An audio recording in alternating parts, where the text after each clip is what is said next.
Yeah. Talk to us about It Happened, which is a great title, the Judy Tenuta Story. It's a so what are we calling it? It's a biopic, right? It's a documentary and a biopic. Talk about it a little bit. It's a live action short biopic. Most of it is true, I think. And Taylor Blackwell wrote, directed, and played Judy. And you may recall Taylor was at Judy's monument unveiling. Yes. Yes. And as was Pee Wee Herman. Ugh.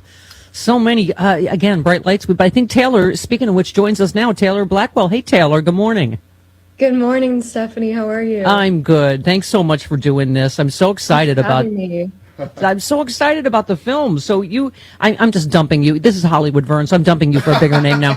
No, I'm not dumping you. Stay there. But Taylor, talk about. So you wrote and directed and starred in this. Just talk about where this came from for you. Yeah, well, I'm an accordion player myself, and I, of course, love Judy for that reason.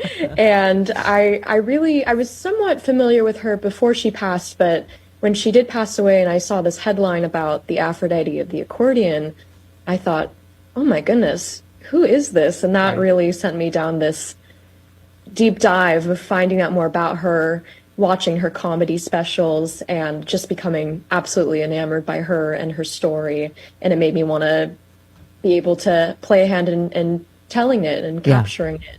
Well, Vern, she was obviously a trailblazer for so many of us, particularly women in comedy. I had forgotten she first became known in 1987 for the HBO comedy special Women of the Night. Remember that, Chris? With all our other beloveds, Paula Poundstone, Rita Rudner, Ellen DeGeneres. She toured with George Carlin. Vern, talk a little bit about that. I didn't even know that about Judy as long as I've known her. Well, yeah. I'm not surprised because she really didn't talk a lot about her past. She lived in the present. Yeah. And she just enjoyed every moment. Every moment. Actually, life to her was really, she's looking for material. Yeah. Everything that went on in life was, she could turn into something that was funny. And she believed that comedy was really uplifting for everybody. And it's really one of the things that she wanted to do was just make people happy. Yeah. Yeah. And she did. I mean, even at the end, what was that? Remember the service, Vern? I can't remember whose story it was so hilarious. Was Kathleen Madigan or Elaine Boozler? Somebody was telling the story about, Judy felt like someone was being competitive with her with how bad things were going. And Judy's like, I have cancer. But I would describe her, Taylor, as explosively funny. I mean, Chris and I can say when we had her in here, absolutely, I literally, I would spit out coffee. I remember being at a club in LA. I fell out of my chair because she was so just surprisingly, shockingly funny, and it's hard to explain. And yet it was such a positive energy, right, Taylor? I mean, it was. And as you said, that's something that really drew me to her was she has this brashness and boldness, and she's outspoken, which is, I feel, something we don't see as often with women in media. But she also had that sweet side, and where her voice goes higher, and she's a little bit more angelic too. Yeah. Exactly. Everybody do it to your radio. Oh, I mean, the booty call. So because Vern, we always say the "it could happen" thing was so funny, but I also found it just so hopeful. That, you know what I mean? That it really was just a message of hope too, right? That's how she lived, right? That anything is possible. Yes, it was how she lived because she wanted to become an actress, and I just recently heard the story from her sister, where she wanted to become an actress, and she moved to New York to become an actress, and she was in all these auditions with 500 or 1,000 or 10,000 different actresses, and her then roommate and traveling partner said, "Why are you doing that? You should be a comedian. You're funny." And she changed directions. And Taylor, and Vern, she came, because I remember at the service, Vern, she has how many brothers? And are they all plumbers? I couldn't remember. No, come on. How many brothers? They're electricians. Electricians, that's it. Yes. Oh, that was my joke. I said, no wonder she was so electric as a performer, because all of her brothers are electricians. And her father.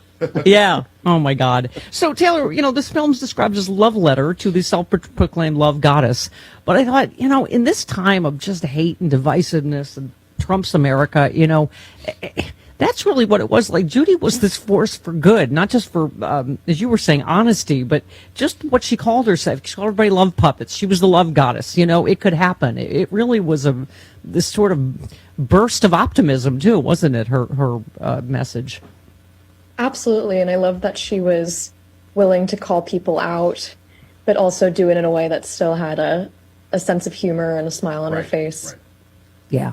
Yeah, no, it's so funny. Everybody says that when someone passed, like, oh, they were one of a kind. I mean, Judy was a one of a kind. Yes. Jill Sobule was a one of a kind, And I was friends with Jill as well. Yeah. And I'm devastated by her passing, but she absolutely was one of a kind too. Well, they used, music in the same way, with just humor and just as another way to sort of communicate with people.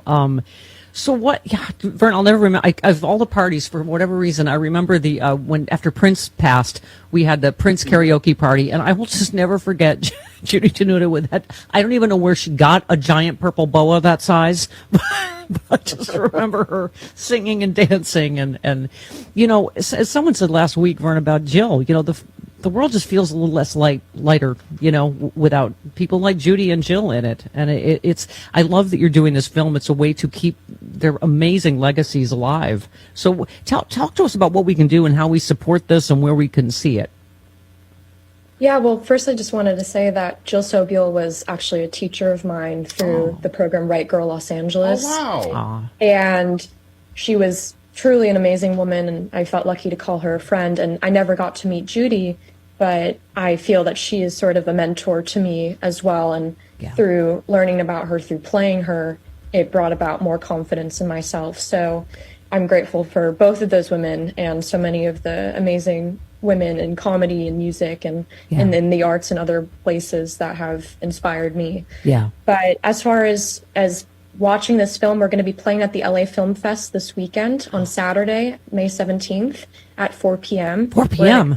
Now you're talking my language. Okay. Yes. We're in a block of comedy short films, and I haven't seen the other films, but I'm really excited about them. They seem awesome just from the little I know about them.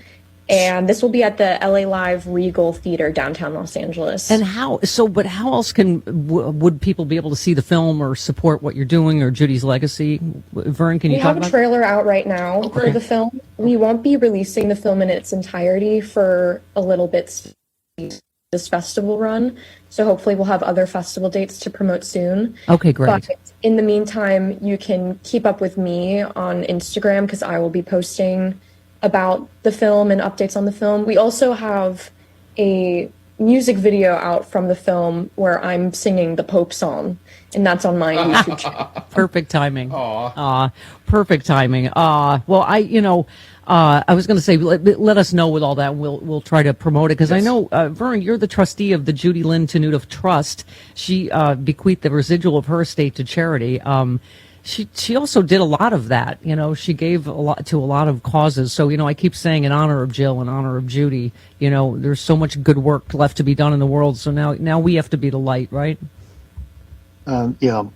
She really supports a lot of charities. She appeared at almost any charity event that she was invited to, and particularly LGBTQ plus events as well as cancer events. Yeah.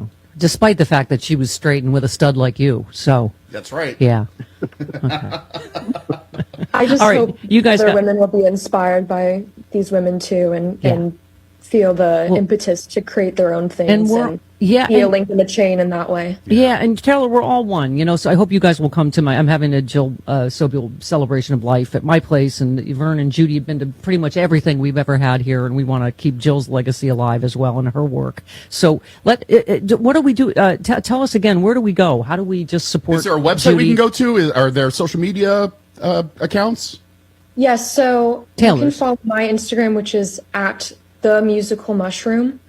And it's a silly handle I've had since I was probably 13, and I've never changed it. Okay. But and also Judy Tenuta's Instagram as well. Okay. And then if you go to the LA Film Fest website, I have a link to it in my Instagram bio, so that's probably the easiest way to find us at the LA Film Fest this weekend. But just again, it'll be this Saturday, May 17th, 4 p.m. screening. Grandma can make. We actually won the best indie short at this festival, Congratulations! So we'll be celebrating that. Oh, fantastic! And it's a time Grandma can go, so I'll see you there. And and yeah, follow those 2 Instagram accounts so you can find out where it's playing next and how you can support the film. It Happened, the Judy Tenuta Story. Taylor Blackwell, Vern Pang, so great to talk to you. I will see you soon. Thank you so much. All right. Thanks so much, Stephanie. Thanks, All right. you guys. There they go. Bye-bye. All right.